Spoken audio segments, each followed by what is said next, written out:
You are listening to Latinx America, a podcast focused on highlighting catalysts who are using, leveraging, or creating technology to help our community achieve more.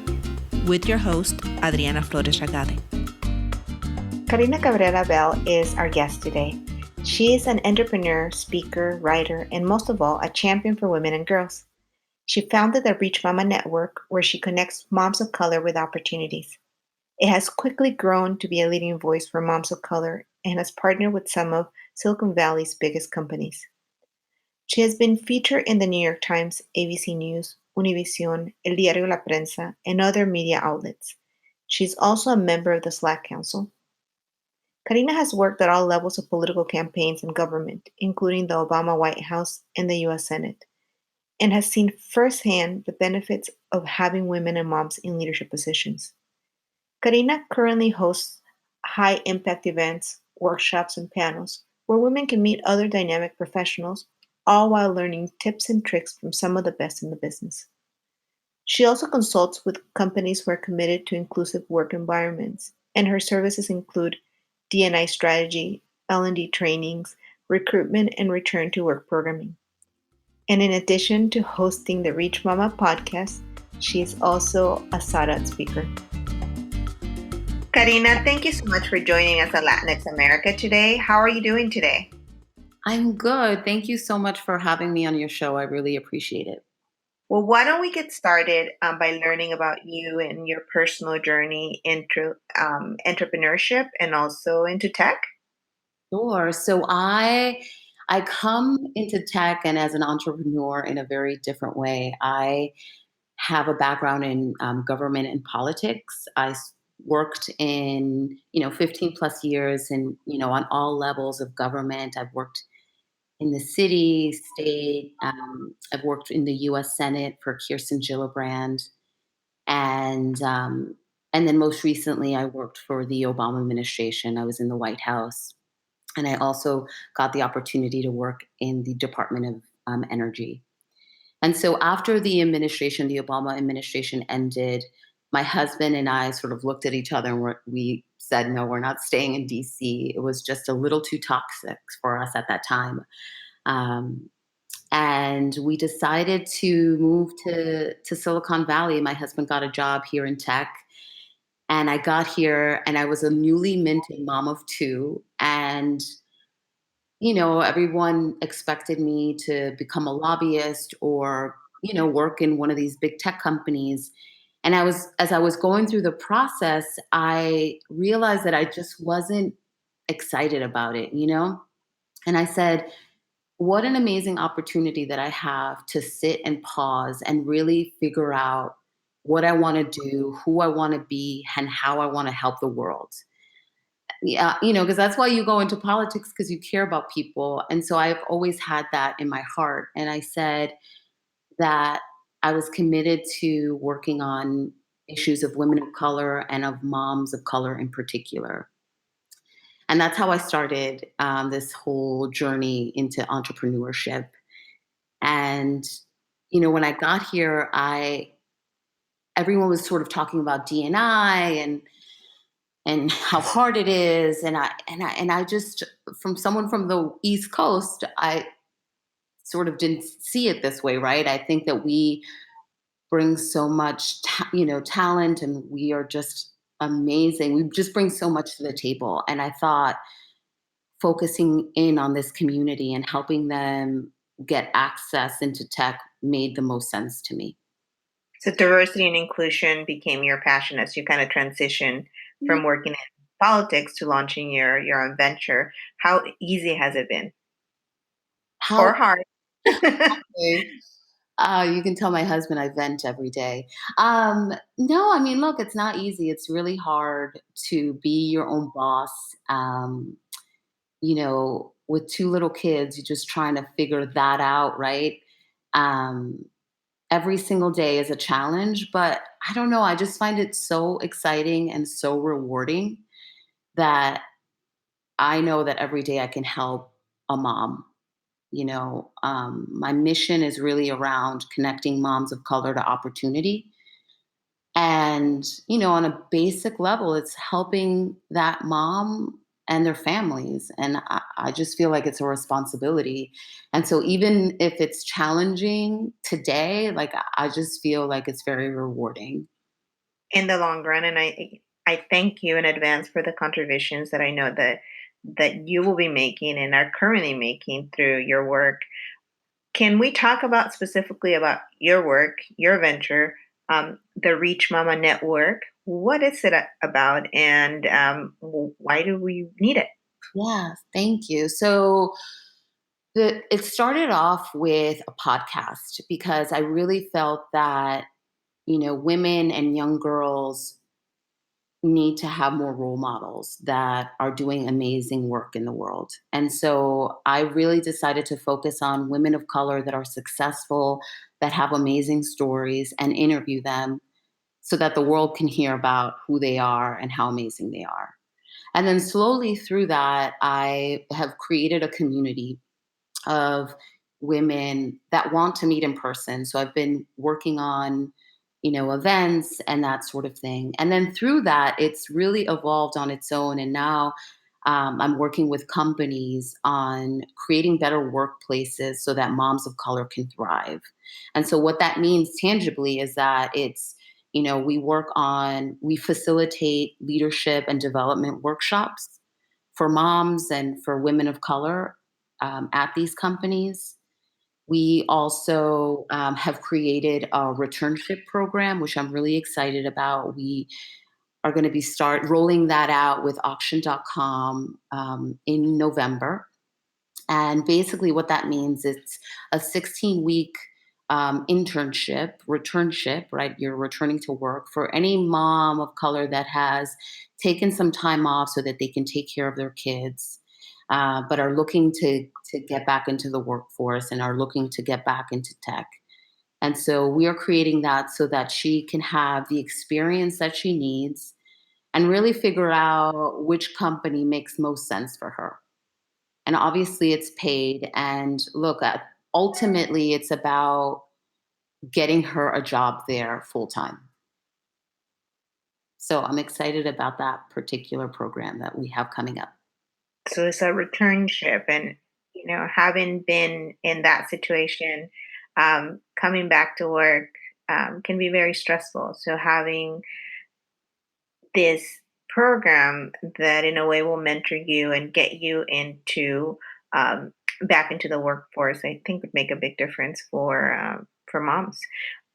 Why are you focusing specifically on, in the tech industry, or is there a passion that you had when you worked in politics and then now you're moving more into tech? Sure. So, I mean, look, I have been in these rooms where it's either I'm the only Latina, the only woman, and I just don't understand that, right? We are half of the population, right? Women, and we have so much to contribute. And so I've always seen that sort of in those arenas. And then as I move into tech, I see it's sort of the same thing. When you look at the numbers, it's staggering. I mean, it's like 2% of women of color. I mean, that just, I feel like I've read that a couple of times and I still don't believe that number because it's just so low. Mhm. And and then there's no data for moms of color.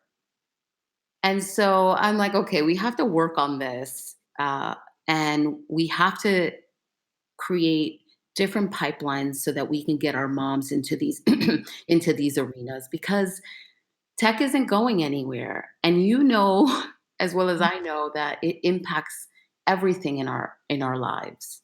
And I just really believe that our moms should be part of those decision makings and creating those products that impact all of us. And so I think that's why I'm passionate around that. Because I just think that there's so much work to be done and some of our moms just don't have access into tech. We know that it's like it's a boys network, right? And it's about creating this network through Reach Mama so that our moms can have access to this new world. Someone just wrote a book called Brotopia that I need to read. Someone recommended it. So, and I think it talks about some of the challenges like access that you mentioned just for women in general. Can you discuss a little bit about what you know in terms of challenges that some of the moms that you work with, and you're meeting with moms every day, you know, what Yeah, are some of the challenges that they're facing in tech and maybe some other industries based on your experience? sure. So, I mean, one is again not having that network, right? To break into tech is big. I mean, I can't Mhm. overstate it. And the other piece is even when you do get in, there is a bias, right? That motherhood bias against moms, right? That they are not going to be as committed. Um, there was an article that this data scientist wrote a few days ago on Wired, and she basically said that she had to quit her job at Facebook because as a new mom, she felt like she had to choose between work or her kid because there wasn't this flexibility for her. And that's the sort of thing I hear all the time. Um, I mean, the other piece of it is the childcare piece. Some of these moms have to travel over an hour and a half every day to commute. And so that's round trip 3 hours that they're spending away from their kid. And I always say, can you imagine if these companies had a daycare center, in their facility? Like life would be so much easier for these moms. And we're always talking about, oh, there's a leadership gap. There aren't enough women in leadership positions, enough moms in leadership positions. But there are certain things that need to change in order for our moms to really thrive and sort of, live out the dreams that they want to dream, professionally speaking. And I just think that we have to work with these companies so that they can have that toolbox, right? To Mhm. figure it out. Because some of them just don't, right? I was reading this article the other day that talked about that the motherhood penalty is, it's about pay inequity and that they far worse among any other group. And it's 4% they get penalized per child. Can you imagine that? And then there's like on the flip side for dads, once a man becomes a dad, when he goes back to work, it's seen as a positive, right? So there's something that's called the fatherhood bonus. So there have been all these studies that the dad, it's shown that the dad gets paid a bonus like throughout his salary after he becomes a dad. And I just, I see this every day as I'm talking to moms. I mean, one mom that I spoke to a few days ago, one mom of color in particular, told me that she had to quit her tech job a few days ago because they weren't giving her, the respect and the flexibility that she needed. So, I mean, those are just some. I mean, I can sort of talk to you all day about some of the challenges that some of these moms are experiencing. And, that's why I do this work because I feel like I'm their champion, like their advocate, where I can be this neutral figure to go into these companies and say, look, let's create a better work environment for these moms. And this is how you do it. I remember attending one of your events, I think the first event that you hosted at Palo Alto Networks, and they one of the questions that people asked was related to challenges. And I think you mentioned that having those 7 a.m. meetings when you know you have to get the kids ready for school, when you have to juggle so much, it really is. It could be challenging for just for parents in general, but when society still sees us as moms as like the main caretakers, it could be challenging. um Remember, can I just say the other thing that I remember about that event? I won't say who it was or what company, but she was mhm, talking about how when she became pregnant with her second baby, mhm, because of the experience that she had when she was pregnant with her first kid, she decided to hide her pregnancy, her second pregnancy, until she was, 7 or 8 months, which I could never do that because I showed right away.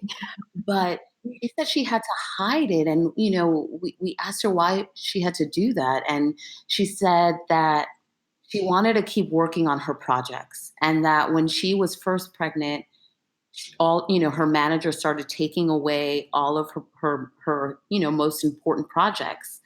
They started leaving her out of meetings all because she was a mom and they thought that she just wasn't going to care enough, right? Mhm. And that's the sort of thing that we need to work on. Karina, I know that through the work that you do, you host a series of events, and I feel really grateful to you for inviting me to be one of the community partners for one of the upcoming events that you will host at the Univision Studios on Thursday, September 20th at noon. So, what have been some of the most powerful stories that your guests have shared, either through your podcast or at some of those events? Sure. So I have tons of stories that have really impacted me, but because of the time limitation, I'll keep it short. So, one in particular, I was honoring top moms of color in tech, and it was 31 women that I was honoring. And some of those women came up to me and said to me, and again, this is separately, they said, and most of them were in tears because they said, "Thank you so much for seeing all of me." So many times in their job, they feel like they have to hide some aspects of who they are, right? As women of color, and as moms. One in particular said that there have been so many times when she has to leave a little early because her kid is sick or she has to take the kid to the doctor and she is meeting with her colleagues and they're like, "Oh, where are you going?" And she's like, "Oh, I have to work on something." And she said that she had to hide that because, you know, they would perceive her as not caring enough about her job, which to her hurt her and hurts her because she cares so much about the work that she does at her company. And so that really, really tugged at me because can you imagine having to hide some parts of you because people will look down upon that or just view you as not committed? Um, anyway, that to me is really powerful and really reaffirms why I'm doing this work. Another one, it was a woman that I interviewed.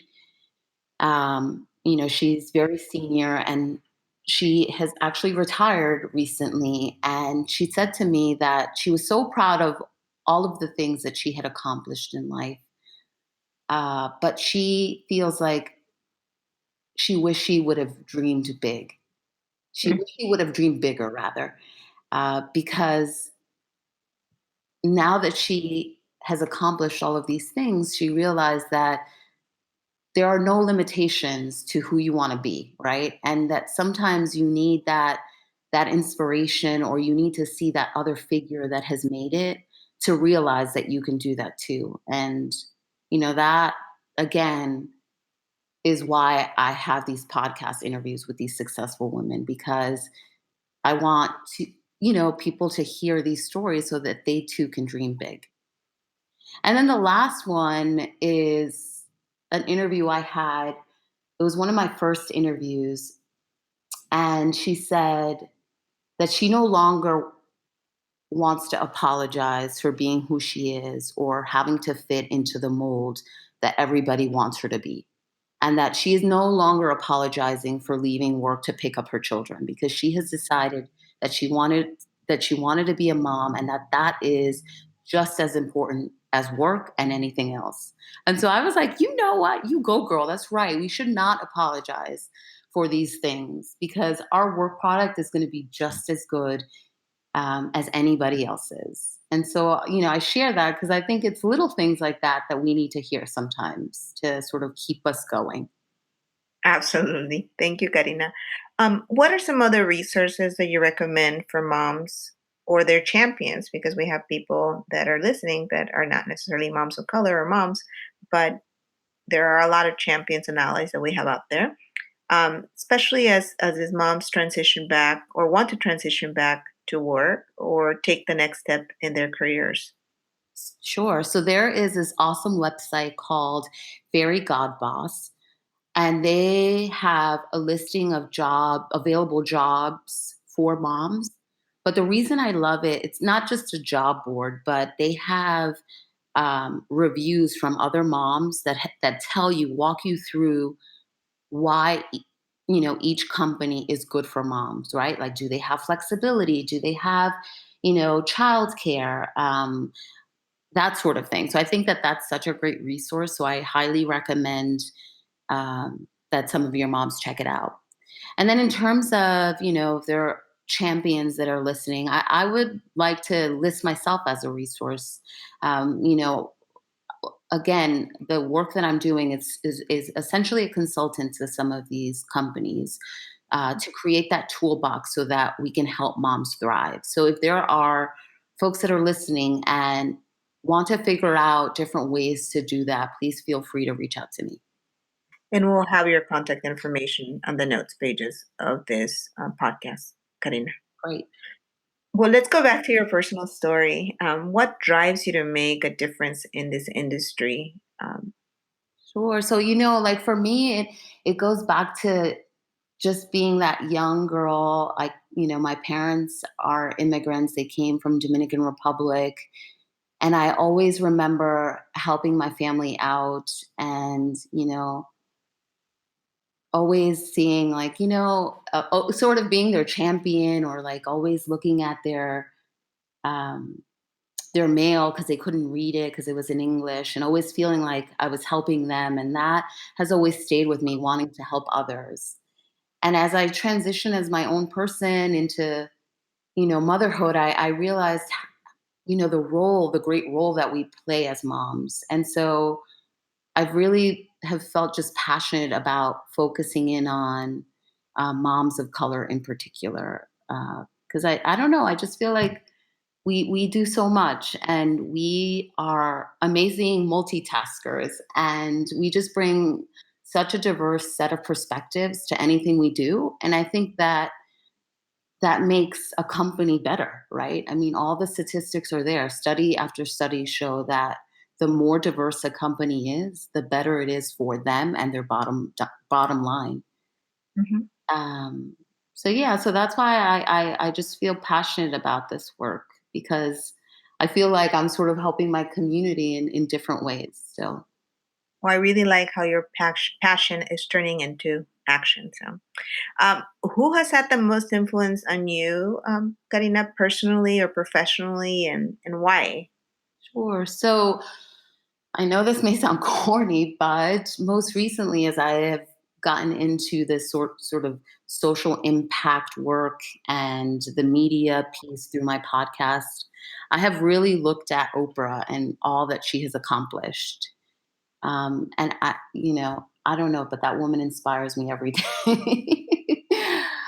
She's like putting out good content, positive content in this world where we're inundated by the news, the negative news that just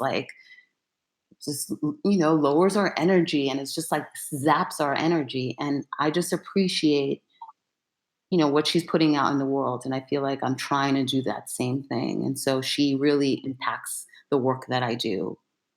And then two other people, if I have time. Of course. One, I know again, I'm on that corny train, but my mom, and I say this because I feel like I've never said this before. I always look at other people outside my family, but I was giving a speech the other day and I was talking about growth mindset and the impact that people play in our lives. And I was rehashing my life and my mom's life and how she came to this country not speaking English. And she had my brother, he was 1.5. And she didn't know, but she was pregnant with me when she arrived and not knowing anyone. And then my father, unfortunately, divorced her soon after she got here. So here she is in America by herself with 2 little kids. I mean, it makes me choke up, but, um, Mhm. making it, and I appreciate all of that. And so obviously influences me in so many different ways that are just so important to who I am as a person today. And so, I just wanted to acknowledge her. And then lastly, I would have to say that Silicon Valley is so amazing in that there are so many young, bold women here that are just doing their thing. And I was at a Forbes Women's event the other day, and there were so many young women in like their early 20s and are just doing so many fascinating things. And those women influence me as I'm doing my work, And so it doesn't have to be somebody and I say that because sometimes we think about, oh, someone that influences me has to be so much older and so much wiser. And that's not necessarily true, right? You just have to be open to the gifts that everybody has and what they're bringing. So those are um, three different groups that inspire me every single day. Thank you, Karina, and thank you for being so open and honest. When you were talking about your mom, I was actually tearing up. So thank you so much. And you're absolutely right. Some of the most wonderful interviews that I've had and the people that I've come across are kind of young, are young people, because it gives me hope to hear what they're doing and how they're going to impact our future and future generations, my kids' generations. So you don't have to have 20 titles. You can just have a very powerful story that will inspire others, and that's kind of been my motto and on who I bring on to the show as well. Let's talk about other influencers since we're on the influencer um, line. Sure. Do you follow people on social media, or are there people that as soon as they have their next book out, you're out there buying it? Um, and would you like to share who they are? Sure. So I have a few. Bosomat St. John, absolutely love and adore that woman. I definitely follow her. That is another woman that is secure with who she is and is just bold and just living her best life. And I just appreciate that so much. So I definitely follow her. And then on my whole, positivity spiritual route, I love following Marie Forleo and Tim Ferriss. Um, and then Lewis Howes is another guy that I follow. Yeah, again, all along the lines of like people that are putting positive and good things out in the world. Those are the folks that I follow. Thank you, Karina. Are there some habits that you have and or you religiously follow that you think have shaped who you are, and that you suggest that others should follow as well? Or, I mean, I feel like now that I'm in this new stage of like entrepreneurship, I have to say that what has helped me and that what helps me every single day is creating a small little space, a small little window of space so that I can think through and just like meditate a little bit. Before, this journey, I feel like I was always running and always like, oh, let me go to the next event. Oh, let me, fill my days with meetings. And I just think that doesn't help you with figuring out your short-term goals or your long-term goals, right? Because you're just running. And Mhm. now I have made a habit of just, and it's 5-10 minutes. I'm not saying it's like an hour, but like 5-10 minutes of just meditating and taking a breath and Mm. figuring out what's important is something that's how I start my day. And then, Thank yeah, the other thing is just like trying to wake up before my kids wake up so I can have some sanity. Those are just two things that I think makes me a better person. You're a saint. I have no idea how you can wake up before your children get up. Usually, my children are the ones that are they're my alarm clock. most days. What's your next play, both professionally or personally? Or, if you're launching a new campaign or doing something new, can you share it with us? Sure. So I am actually very excited that I'm working on a tech enabled product to help moms. I can't really go into the details of it because it's very new and early, but I'm excited about that. So hopefully I can come back on your show and share with the audience, the actual tech product. But I'm hoping to help alleviate some of the stresses for our working moms. So that's one thing that I'm excited about. And then the second thing you alluded to is our event that we're having this Thursday at Univision, and it's a fireside chat with three incredible women that are going to talk to us and walk through their professional journeys. And then I will also announce the returnship partnership that I have with auction.com. So we're excited about that. Lunch will be provided, and it's going to be just a nice opportunity to mix and mingle with other, moms of color that are either in tech or trying to get into tech. So and I'm so excited that, you are partnering with us. And for those that are interested in getting details, or want to RSVP for this event or any other event in the future, please go onto my website, reachmama.com, and subscribe to our listserv. And we're happy to keep you on the list and keep you posted as we organize other events. Thank you so much, Karina, for all that you shared today and for your generosity in terms of inviting me to partner with you on this event. And I hope that we continue to make inroads for our community, because that's all what we're all about.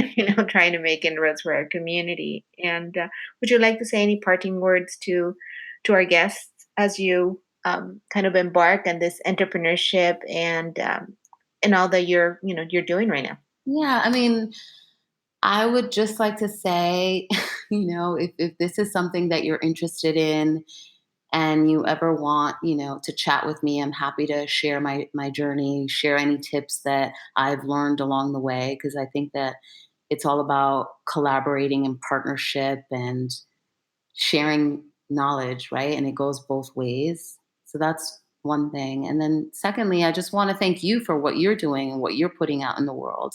It's so important to give our community a platform to share all their work. So I just want to recognize you as well. Bueno, Karina, mil gracias. Yeah, And we'll be in touch very soon. I'll see you on Thursday. perfect. Thank you so much. Talk soon. I hope Karina's story encourages you to become a champion for moms of color, or to get involved in efforts to ensure both men and women have opportunities to be productive workers, while they also focus on not missing out on raising a family. Okay, now let's move on to our tech word of the episode, which is returnship, which is defined by womenreturners.com as being higher level internships which act as a bridge back to senior roles for experienced professionals who have taken an extended career break. These returnships are professionally paid short-term employment contracts, typically of 3 to 6 months, with a strong possibility of an ongoing role at the end of the program. Participants take on commercially significant work based on their skills, interests, and prior experience, obtaining a supported route back to a professional role. The employer, of course, gains accessing a high caliber, diverse talent pool, focused attention on a business critical issue, and a low risk opportunity to assess a potential employee's sustainability and suitability for a permanent role at the end of the period. In a best practice model, coaching, training, and mentoring support is provided to the returner both at the induction phase and during the program. And returnships are used by a returner to update also skills, knowledge, and experience in their previous sector role, or possibly to transition into a new sector. And Karina referred to the returnship program that she is launching. So if you are a mom of color or a potential partner interested in her newly minted program, Please feel free to reach out directly to her at reachmama.com.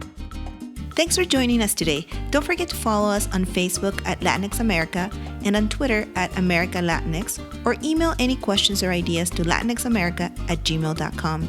Gracias y hasta la próxima semana.